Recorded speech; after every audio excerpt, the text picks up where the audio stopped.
You ever throw on an older movie and within just a few minutes, you're totally into it? You're not thinking about the camera, you're not thinking about the actors, you're just watching it happen.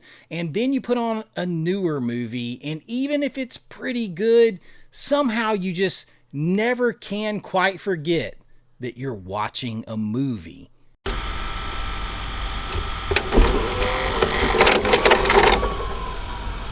Hey everybody, welcome back to AV Pop Culture. And for a while now, we've been sort of talking about and living inside the idea of movies that feel real. We've talked about movies that pulled us in, movies that made us believe, and movies where the performances didn't feel like acting, and all of that goes together. And I don't know about you, but once you start thinking about it, you kind of can't unsee it, because you start to notice the difference between movies where something like Stand By Me, for instance, where those kids feel like kids that you actually knew or kids like you, to something newer, and it just feels more constructed. You leave Stand By Me and you go to something newer and you're like, this doesn't even feel the same. And not always worse, though a lot of times they are, just different. And that's what I want to talk about today, because something definitely has changed, and I think we all feel it, but there is hope that it can come back. For me, when I started talking about this, one of the biggest things was the world that you get dropped into, the world building, as we say today. That's one of the biggest things you start to notice when you look at the movies from back then that we've talked about. It feels like those worlds existed well before the movies started, like Boys in the Hood. It just feels like you were dropped into that world out of nowhere, just like Cuba Gooding Jr.'s character as a kid gets dropped into there. So when you watch the movie, you're not introduced to a world, you're just stepping into one that exists. The houses, the streets, the people, the conversation, the cookouts, all that stuff, it feels like it was all there before the camera just showed up, like somebody brought a camera to it instead of creating it all for a camera. And that's a very distinct difference.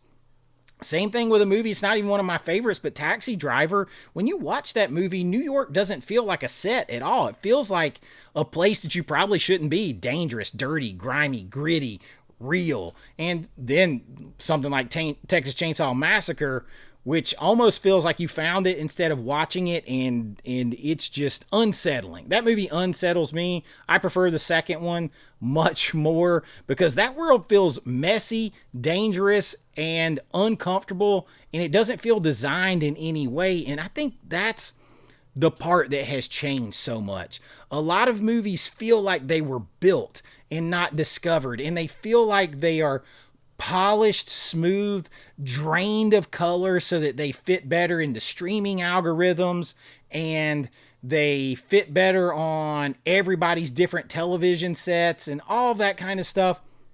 You go watch movies now, they have no color anymore for the most part. They're all drained of color. They're drained of life, and that drains them of realism, because we're surrounded by beautiful color. And it's just not the same way with movies today versus how movies used to be. And that plays into performances too. And I've talked about this, but we dug into it with a video, because when you watch something like Good Will Hunting, those scenes don't feel like performances. That just feels like two real people in that movie. They feel like real conversations. You've got Robin Williams trying to teach a lesson that he's remembering from his own experience. You've got Matt Damon sitting there on the bench next to him, trying to deflect, trying to avoid. There's hesitation, there's silence, there's reluctance to give in and listen. These are moments that feels like nobody knows exactly what to say, and that's what makes them work. Or you take something like Rocky. It's not flashy. Stallone's performance is not flashy, but it was Oscar nominated because he feels just like a guy. The way he talks, the way he walks and carries himself, the awkwardness, the shyness, the trying so hard to be a good guy and life getting in the way, that's real. And compare that to a lot of modern performances where everything just feels slick, polished. Everyone's trying to get like a beautiful Instagram photo. They got photographers follow them everywhere taking pictures. Everyone is way more aware of the camera. And again, that's not always a bad thing, but it kind of plays out that way because it creates a huge distance between the viewer watching the movie and the movie itself, because real people are not polished like that. They're not perfect. Even little things that you notice in today's movies with set designs, everybody's costume, everybody's outfit. If you watch like Rings of Power for some reason, if you want to watch that on Amazon Prime, every outfit looks brand new. Just came off the assembly line from a cosplay factory. Not worn and gritty and distressed and lived in like in the original Lord of the Rings. It's a very different experience. And movies used to be allowed to breathe. That's another big thing. Once you notice that, there is no way to unnotice it. As you watch something like Stand By Me, there are entire scenes where nothing quote unquote important is happening. They're just walking, talking, telling stories, being kids, and the camera's just capturing that. But those are moments that you remember, and those are moments that would never get play in a movie today.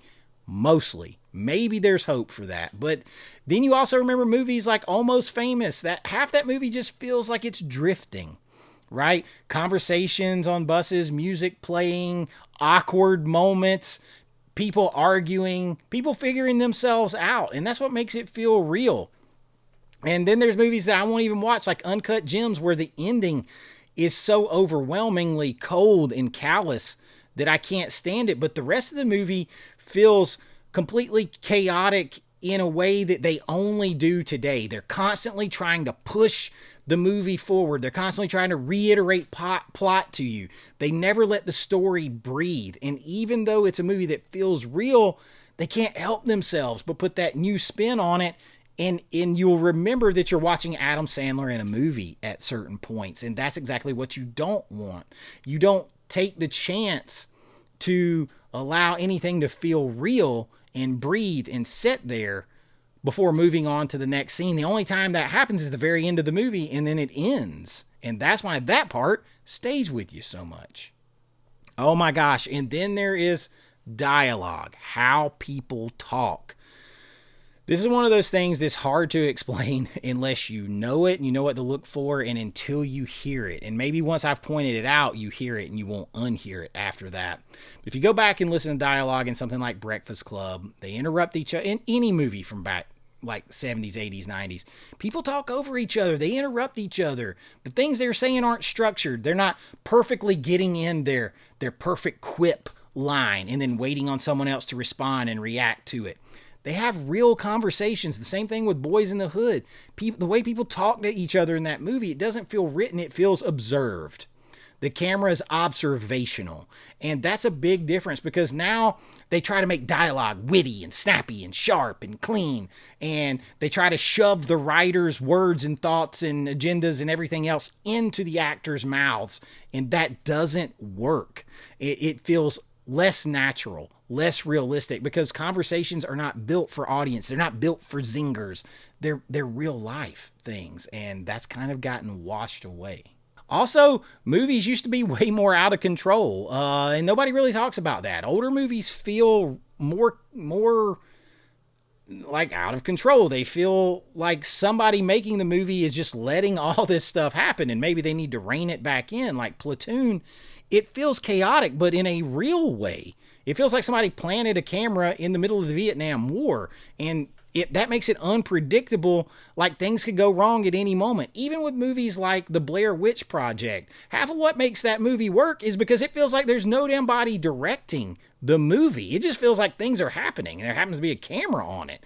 And now movies feel incredibly controlled, incredibly precise, like they were all checked off in committee, and then again and again, and washed and recycled and rinsed and polished until there's nothing left of realism.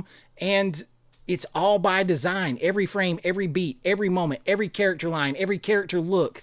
And while that creates polish for sure, and it checks their safety boxes, it removes that feeling of unpredictability, and unpredictability is a lot of what makes movies feel real. Especially back then, you felt like watching movies in the 80s that anything, literally anything, could happen.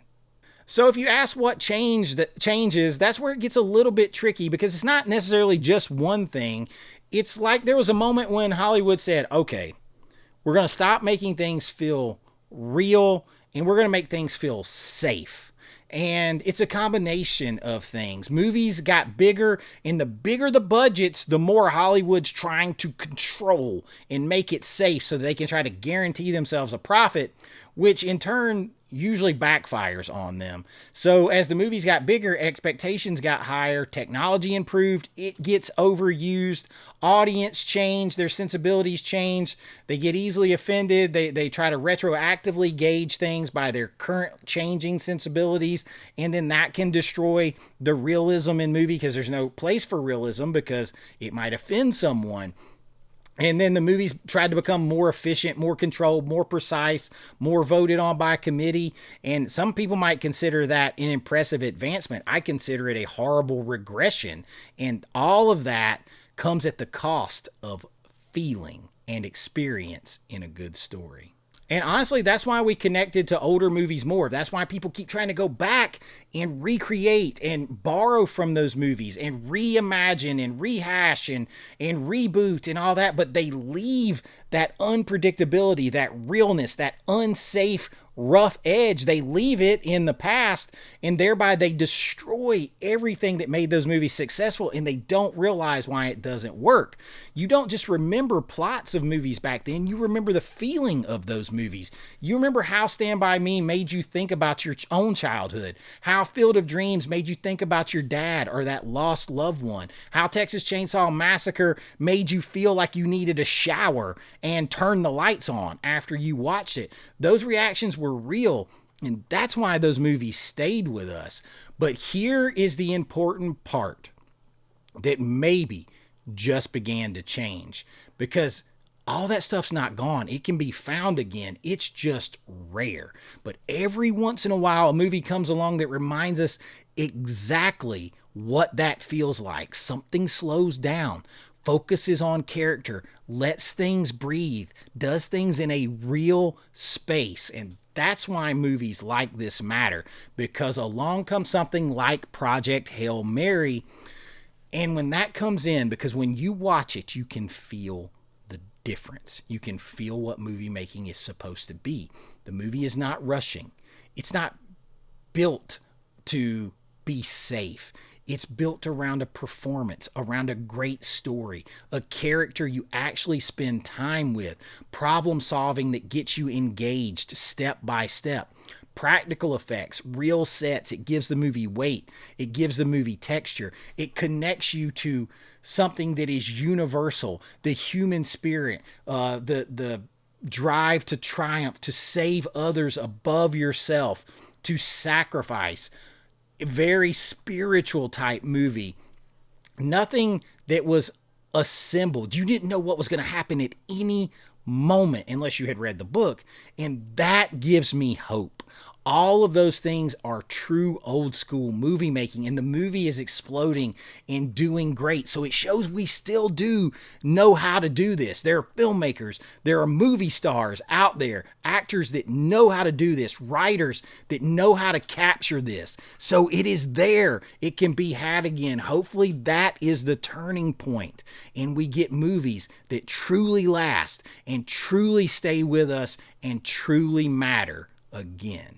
So yeah, movies might not always feel as real as they used to, but that doesn't mean they can't, because the ingredients are still there. The performances, the storytelling, the willingness to let things breathe, the willingness to offend, the willingness to be truthful, the willingness to be vulnerable and spiritual and happy and sad and offensive and silly and ridiculous. It's all there. It just takes choosing to do it. And when they do it, we notice and we go in droves to see it. Ryan Gosling himself said, "It is not up to us, the fans, to save Hollywood and save movie theaters. It is up to Hollywood to make movies like this that people want to go out and pay and see again." And when they do, we notice it and we support it. And it is an incredible thing.